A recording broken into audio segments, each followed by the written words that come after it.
15 март в Белград се проведе най-голямото протестно шествие в историята на Сърбия. Хиляди граждани се събраха, за да изразят недоволството си срещу президента и правителството.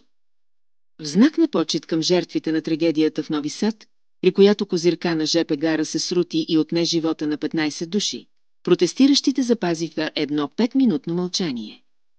Но това мълчание беше нарушено от нещо необичайно. Внезапно, докато хората стояха в тишина, се чу странен шум. Настъпи паника, тълпата се раздвижи, хората започнаха да викат: спокойно, без паника. Това, което се случи, беше толкова неочаквано, че мнозина не знаеха как да реагират. Организацията Иршад, известна със своите звукови разследвания, получи 12 видеоклипа от този инцидент. 4 от тях съдържаха звук, който експертите идентифицираха като произведен от Vortex Ring Gun или Vortex Cannon.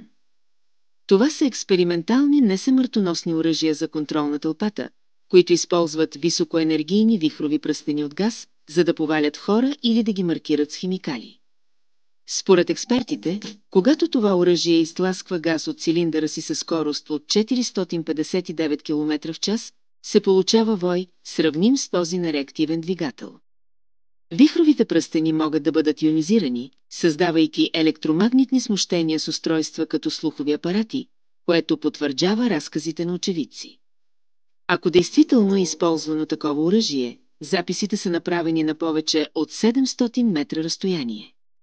На това разстояние стрелбата с оръжието вече не се чува, може да се чуе само отчетливият свистящ звук на вълната, която се отдалечава от мястото на стрелбата и се насочва към тълпата, предизвиквайки масова паника. Организацията Иршад изрази желание да проучи допълнително този инцидент и призова всеки, който има видеозапис от протеста в Сърбия, улавящ специфичния звук, да се свърже с тях. Този инцидент повдига много въпроси. Използват ли се нови технологии за контрол на тълпата без знанието на обществеността? Какви са последиците за здравето на хората, изложени на такива оръжия? И най-важното, кой носи отговорност за използването им? Докато тези въпроси остават без отговор, едно е ясно – необходим е задълбочен и независим анализ на случилото се, за да се гарантира безопасността и правата на гражданите.